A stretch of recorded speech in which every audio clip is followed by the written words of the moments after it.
Em nome do Pai, do Filho e do Espírito Santo. Amém. Meus queridos irmãos e irmãs, celebramos hoje a memória de Santo André Dunlac e seus companheiros mártires. Entre os seus companheiros está João Teófanes Venard, um santo mártir que era venerado por Santa Teresinha do Menino Jesus. Então, também aí fica a nossa dica para essa devoção especialíssima de Santa Teresinha. O Evangelho de hoje nos fala da destruição do Templo de Jerusalém. Veja, a destruição do Templo de Jerusalém, ela pode ser lida de várias formas, com várias chaves de leitura.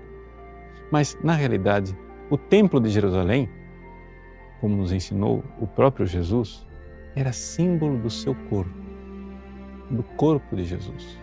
Por quê? Claro, Jerusalém e o templo era o lugar que Deus havia escolhido para habitar, para morar. E, claro, pela infidelidade, né?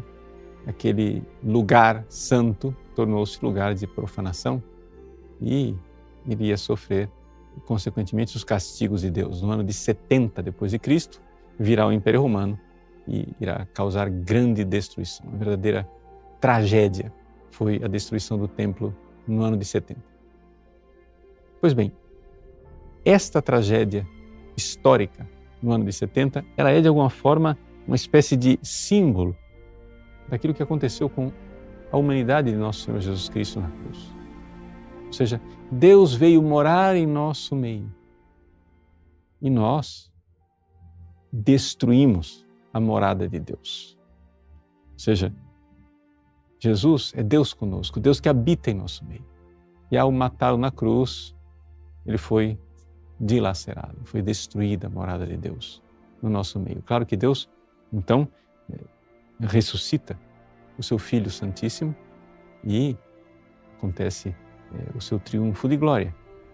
Mas neste acontecimento da paixão, morte e ressurreição de Jesus, Jesus está nos mostrando que existe aí uma espécie de chave de leitura da própria história da Igreja. Porque é a história do Templo de Jerusalém, mas é também a nossa história moderna. O Catecismo da Igreja Católica, no número 676, nos recorda que a Igreja irá seguir o destino do seu divino fundador, do seu esposo.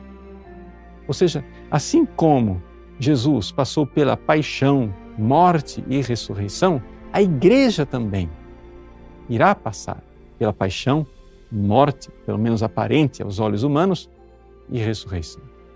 Por quê? Porque no triunfo final da Igreja não haverá um triunfo humano, onde, na estimativa dos otimistas, a Igreja irá de triunfo em triunfo até que todo mundo irá crer e aplaudir, né, a presença de Cristo na Igreja. Não, nada disso.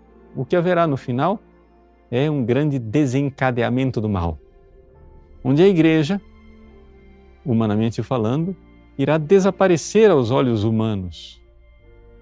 Vai como que se esconder. O templo de Deus, que é a Igreja, o corpo místico de Cristo, vai desaparecer aos olhos humanos no fim dos tempos. Mas então virá o triunfo. A Jerusalém celeste que desce do alto. O triunfo da Igreja, portanto, ele acontece através de uma intervenção divina. Isso deve nos consolar muito. Por quê? Porque também na nossa pequena história as coisas são assim.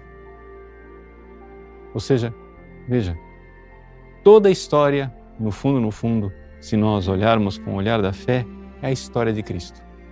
Assim como Jesus teve paixão, morte e ressurreição, também o Templo de Jerusalém, paixão e morte, haverá a ressurreição final. A Igreja vive paixão e morte, haverá a ressurreição. E você, na sua vida, eu na minha vida, também nós vivemos nossas mortes, também nós vivemos nossas paixões. Mas nós sabemos, aqueles que confiam no Senhor, aqueles que encontram nele seu rochedo e salvação, sabem muito bem. Sabem que Ele é quem tudo provê que a sua providência divina e salvadora, que a sua economia salvífica, que a sua intervenção na história irá fazer com que tudo aquilo que nós padecemos resulte num bem. Tudo contribui para o bem daqueles que amam a Deus. Omnia in bonum. Tudo termina no bem. Tudo termina na ressurreição, mesmo que hoje você só veja ao seu redor paixão e morte. Deus abençoe você.